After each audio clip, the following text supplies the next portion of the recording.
Good morning everyone. I am Dr. Anshul Sharma, lecturer for botany in SPU PG College Phalna. आइए आज एक नया topic start करते हैं हम। टाइप ऑफ फ्रूट से रिलेटेड टॉपिक है और इसमें हम आज पढ़ेंगे फ्लैशी या सक्यूलेंट टाइप के फ्रूट्स के बारे में। देखिए, जो फ्लैशी फ्रूट्स होते हैं या सक्यूलेंट टाइप के जो फ्रूट्स होते हैं ये बेसिकली तीन टाइप के हैं। पहला टाइप है ड्रूप, सेकेंड टाइप है berry type of fruit and third type है कोन टाइप ऑफ फ्रूट। सबसे पहले हम स्टार्ट करते हैं ड्रूप टाइप के फ्रूट से।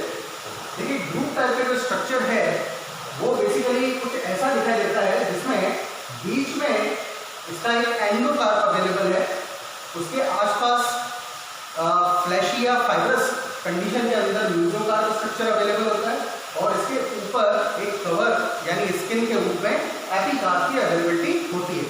ये तीनों पार्ट हम इजीली इसके अंदर सेपरेट कर सकते हैं सेक्शन काट के। ये जो फ्रूट है ड्रूप टाइप का, ये बेसिकली वन सीडेड स्ट्रक्चर होता है और जिस टाइप के फ्लावर से इस टाइप के फ्रूट का फॉर्मेशन होता है उसमें जो ओवरी की अवेलेबिलिटी है वो सुपीरियर ओवरी पाई जाती है। इस स्ट्रक्चर के अंदर जो एंडोकार्प है यानी कि जो इसका सीड स्ट्रक्चर है पर्टिकुलरली ये हार्ड होता है और स्टोनी स्ट्रक्चर है एंड जो एपिकार्प है सबसे बाहरी कवरिंग जो है वो बहुत पतली लेयर होती है यानी कि थिन स्किन की अवेलेबिलिटी होती है जिसे हमें हटाना पड़ता है या पील ऑफ करना पड़ता है क्योंकि ये खाने योग्य नहीं होती है। सेकेंड लेयर जो इसके अंदर है एपिकार्प के जस्ट नीचे और एंडोकार्प के जस्ट ऊपर वो कहलाती है म्यूजोकार्प। ये म्यूजोकार्प बेसिकली दो कंडीशन में पाई जाती है, या तो ये फ्लैशी होती है या फिर ये फाइब्रस कंडीशन के अंदर अवेलेबल होती है। दोनों ही कंडीशन में अवेलेबल होने पे म्यूजोकार्प स्ट्रक्चर जो है ये एडिबल होता है यानी खाने योग्य होता है, इसे खाया जा सकता है। अगर फ्लैशी कंडीशन में अवेलेबल है तो उसका बेस्ट एग्जांपल है मैंगो और अगर फाइब्रस कंडीशन में म्यूजोकार्प स्ट्रक्चर अवेलेबल है तो उसका बेस्ट एग्जांपल है चेरी। आइए अब हम बात करते हैं बेरी टाइप के फ्लैशी फ्रूट के बारे में। देखिए, जो एक बेरी टाइप का फ्लैशी फ्रूट है इसके 4 सब टाइप्स हैं। पहला सब टाइप आता है हेस्पेरिडियम टाइप का बेरी फ्रूट, सेकंड टाइप है पेपो, थर्ड टाइप है एंथीसार्का एंड फोर्थ टाइप है बलूस्ता। सबसे पहले हम हेस्पेरिडियम टाइप के बेरी फ्रूट के बारे में बात करते हैं। देखिए, हेस्पेरिडियम टाइप का जो बेरी फ्रूट है इसका जब हम सेक्शन काटते हैं पर्टिकुलरली क्रॉस सेक्शन या ट्रांसवर्स सेक्शन, इसमें हमें जो तीनों लेयर्स हैं वो इस प्रकार देखने को मिलती है कि जो ये एपिकार्प और म्यूजोकार्प स्ट्रक्चर है यानी कि सबसे आउटर लेयर और सेकंड लेयर जो है वो फ्यूज हो चुकी है, इन्हें हम इजीली सेपरेट नहीं कर सकते। फिर इसके अंदर जो एंडोकार्प स्ट्रक्चर अवेलेबल होता है वो एरिया ऐसा है जिसमें कि फाइब्रस या जूसी हेयर्स की अवेलेबिलिटी है। इस टाइप के फ्रूट का जो फॉर्मेशन जिस टाइप के फ्लावर से होता है उसके अंदर जो ओवरी की कंडीशन है वो ओवरी होती है पॉलीकार्परली, सिंकार्पस, सुपीरियर एंड मल्टीलोब्यूलर टाइप की ओवरी पाई जाती है। इस टाइप के फ्रूट के फॉर्मेशन के लिए जो ओवरी के अंदर प्लेसेंटेशन पाया जाता है वो है एक्साइल टाइप का प्लेसेंटेशन। जो एपिकार्प म्यूजोकार्प है जैसा मैंने आपको पहले बताया कि ये फ्यूज हो चुके हैं और एक लेदरी कवरिंग, जब हम इसको टच करेंगे तो एक लेदर लाइक फीलिंग आएगी और उसमें ऑयल्स की अवेलेबिलिटी होती है, इसेंशियल ऑयल्स पाए जाते हैं जिनकी वजह से उस कवर को, उस लेदरी सरफेस को एक पर्टिकुलर टाइप की खुशबू मिल जाती है। जैसे कि ऑरेंजेस हैं, लेमन है, नींबू है, उसके अंदर एक छिलके में उसके एक विशेष प्रकार की खुशबू आती है, वो इसेंशियल ऑयल की वजह से होती है जो कि इसके एपिकार्प म्यूजोकार्प में पाया जाता है।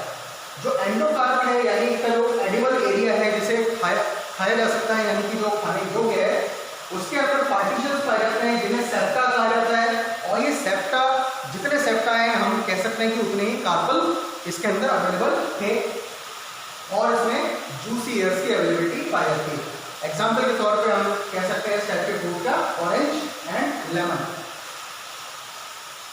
अब हम बात करते हैं पेपो टाइप के फ्रूट की। देखिए, पेपो टाइप का जो फ्रूट है इसमें जो एपिकार्प की अवेलेबिलिटी सबसे बाहरी जो कवरिंग है ये थोड़ी थिक होती है जिसे हमें छील के हटाना पड़ता है या रिमूव करना पड़ता है खाने से पहले पर्टिकुलरली, क्योंकि ये इजीली एडिबल नहीं होता है। सेकेंड चीज, जो इसमें म्यूजोकार्प एंड एंडोकार्प लेयर है यानी कि जो सेकेंड लेयर है और सबसे अंदर की जो लेयर है वो फ्यूज डिफ्यूज हो चुकी है और फ्लैशी स्ट्रक्चर होता है जिसे खाया जाता है।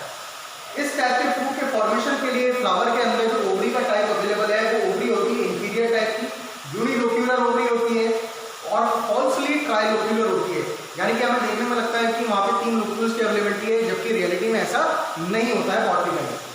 नेक्स्ट चीज, इसमें जो प्लेसेंटेशन ओवरी में पाया जाता है वो पैराइटल टाइप का प्लेसेंटेशन पाया जाता है। एग्जाम्पल के तौर पे हम इस टाइप के फ्रूट, पैपो टाइप के फ्रूट के ले सकते हैं, वाटरमेलन, कुकुम्बर एंड पंपकिन।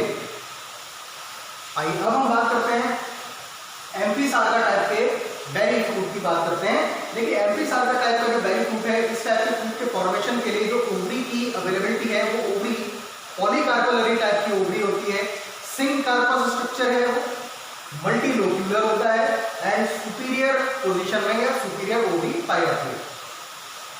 इस टाइप के फ्रूट का जो सबसे बाहरी कवरिंग यानी कि जो एपिकार्प है वो वुडी होता है, यानी कि लकड़ी के जैसी फीलिंग आती है, उसको जो टच करते हैं अपीयरेंस में भी वैसा ही दिखाई देता है।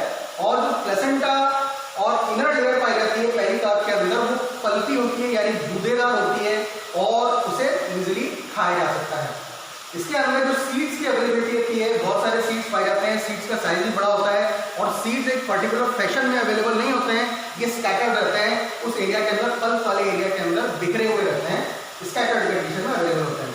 और जो इसका टेस्टा अवेलेबल है वो म्यूसिलेजिनस होता है, यानी कि जो सीड की सबसे आउटर मोस्ट कवरिंग है वो म्यूसिलेज नाम के मटेरियल से बनी हुई रहती है या म्यूसिलेजिनस स्ट्रक्चर होता है। इस टाइप के फ्रूट की जो अवेलेबिलिटी है उसके एग्जाम्पल के तौर पे हम कह सकते हैं एजल मार्बलोज, जिसे बेल कहा जाता है। नेक्स्ट अब हम बात करते हैं बलूस्टा टाइप के बेरी फ्रूट की। देखिए बलूस्टा टाइप का जो बेरी फ्रूट है इसके फॉर्मेशन के लिए ओवरी जो होती है वो मल्टी कार्पेलरी टाइप की ओवरी है, मल्टी लोक्यूलर स्ट्रक्चर होता है वो और इंफीरियर कंडीशन में पाई जाती है। पेरिकार्प यानी सबसे बाहरी कवरिंग जो होती है इस टाइप के फ्रूट की वो हार्ड होती है एंड लेदरी स्ट्रक्चर होता है। नेक्स्ट इसके अंदर जो सीड्स की अवेलेबिलिटी है वो सीड्स इरेगुलरली अटैच होते हैं टेस्टा के साथ में और एडिबल होते हैं। इस टाइप के फ्रूट का जो बेस्ट एग्जाम्पल है वो है पोमग्रेनेट यानी कि अनार। अब हम बात करते हैं फ्लैशी फ्रूट के थर्ड टाइप की जो कि है पोम। देखिए पोम जो वर्ड इस टाइप के फ्रूट को दिया गया है वो एक फ्रेंच नेम से आया है। फ्रेंच नेम किसका? एप्पल फ्रूट का जो फ्रेंच नेम है वो है पोमे, और उसी टाइप के फ्रूट के बेसिस पे इस टाइप के फ्रूट का जो नाम है वो पोम कर दिया गया है। देखिए इस टाइप के फ्रूट के फॉर्मेशन का जो बेसिक रीजन है वो ये है कि इस टाइप के फ्रूट्स हैं वो बेसिकली असेसरी फ्लैशी फ्रूट्स होते हैं। असेसरी होने के साथ साथ इसमें जो कार्पल्स की अवेलेबिलिटी है वो या तो पर्टिकुलरली यूनाइटेड हो सकते हैं, यूनाइटेड नहीं भी हो सकते हैं, दोनों कंडीशन पाई जा सकती हैं। और उनके चारों तरफ उन कार्पल्स को कवर करने के लिए फ्लोरल ट्यूब की एक ट्यूब लाइक स्ट्रक्चर की अवेलेबिलिटी होती है जिसे फ्लोरल ट्यूब कहा जाता है। और जो ये टिश्यूज अवेलेबल हैं उस ओवरी के अंदर या उसके आसपास वो पेरियन का फॉर्मेशन कर देते हैं। इस टाइप के फ्रूट का जो बेस्ट एग्जांपल है वो है एप्पल एंड पियर। और इस टाइप के फ्रूट के अंदर जो सेंट्रलाइज्ड एरिया है जिसमें कि सीड्स की अवेलेबिलिटी है वही ट्रू फ्रूट कहलाता है। तो यहाँ आज हमने स्टडी किया फ्लैशी या सक्यूलेंट टाइप के फ्रूट के बारे में। नेक्स्ट क्लास में हम अगले चैप्टर को स्टार्ट करेंगे। Thank you.